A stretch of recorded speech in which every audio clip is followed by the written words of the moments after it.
Hi అండి. ఒక 4 days దాకానైతే kitchen వీడియోలు అయితే రావండి. చిన్న పాప హెల్త్ అయితే బాలేదు. నేను లాంగ్ వీడియో పెట్టినప్పుడు చాలామంది నన్ను పర్సనల్‌గా అడిగారు. అక్క చిన్న పాప ఎలా ఉంది? బావుందా? అని అడిగారు. అందరికీ థ్యాంక్స్ అండి.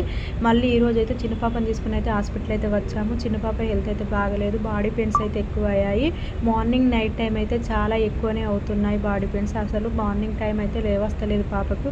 చాలా ఇబ్బంది పడుతుంది. ఇలా ఎందుకు అవుతుందని హాస్పిటల్ అయితే వచ్చాము. ఫస్ట్ ఆఫ్ ఆల్ డాక్టర్ చూడంగానే కరోనా టెస్ట్ అయితే చెయ్యని అన్నాడు. మేము ఉండే దగ్గర అంటే గుజరాత్‌లో కోవిడ్ కేసులు అయితే చాలానే ఉన్నాయి. అందుకే ఫస్ట్ ఆఫ్ ఆల్ అయితే కోవిడ్ టెస్ట్ చేసి అయితే అడ్మిట్ చేసుకున్నారు. పాప కండిషన్ అయితే ఇలా ఉందండి. పాపకైతే ట్రీట్మెంట్ స్టార్ట్ చేశారు. చాలా ఎయిడ్స్ అయితే ఇప్పుడే పడుకుందండి. పాప అసలు ఎందుకు ఇలా అవుతుందో అసలు చిన్న పిల్లలకి ఏమన్నా అవుతే వాళ్ళు చెప్పరు కదా! వాళ్ళకి ప్రాబ్లమ్ వస్తే మనకి ఎలా తెలుస్తుంది?